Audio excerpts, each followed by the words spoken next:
ഉത്തർപ്രദേശിലെ ലക്നൌവിൽ ക്രിസ്തുമസ് ദിനത്തിൽ സെന്റ് ജോസഫ് കത്തീഡ്രലിന് മുന്നിൽ ഹരേ കൃഷ്ണ ഹരേ റാം എന്ന വിളികളോടെ ഹിന്ദുത്വ പ്രവർത്തകർ തടിച്ചുകൂടിയെന്ന വ്യാഖ്യാനത്തോടെ പ്രചരിക്കുന്നത് വ്യാജ വീഡിയോ. ക്രൈസ്തവ പ്രാർത്ഥനകളും ആഘോഷങ്ങളും തടസ്സപ്പെടുത്തുക എന്ന ഉദ്ദേശത്തോടെ ഉത്തർപ്രദേശിലെ ലക്നൌവിലെ കത്തീഡ്രൽ പള്ളിക്ക് മുന്നിൽ വനിതകൾ ഉൾപ്പെടെയുള്ള ഹിന്ദുത്വ തീവ്രവാദികൾ എത്തിയെന്ന വിശേഷണത്തോടെയാണ് വീഡിയോ പ്രചരിക്കുന്നത്.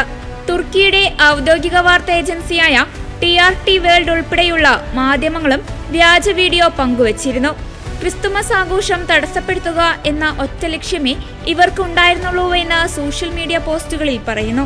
എന്നാൽ പ്രസ്തുത വീഡിയോയുടെ ദൃശ്യങ്ങളിൽ നിന്ന് തന്നെ ഇത് വ്യാജമാണെന്ന് വ്യക്തമായിരിക്കുകയാണ്. കത്തീഡ്രൽ പള്ളിയിൽ നിന്ന് 100 മീറ്ററിലധികം അകലെ ഷോപ്പിംഗ് കെട്ടിടങ്ങളുടെ പരിസരത്തു നിന്നാണ് ഡ്രമ്മുകളും കൈത്താളങ്ങളും ഉപയോഗിച്ച് ഹരേ രാമ ഹരേ കൃഷ്ണ ആലപിച്ചിരിക്കുന്നത്.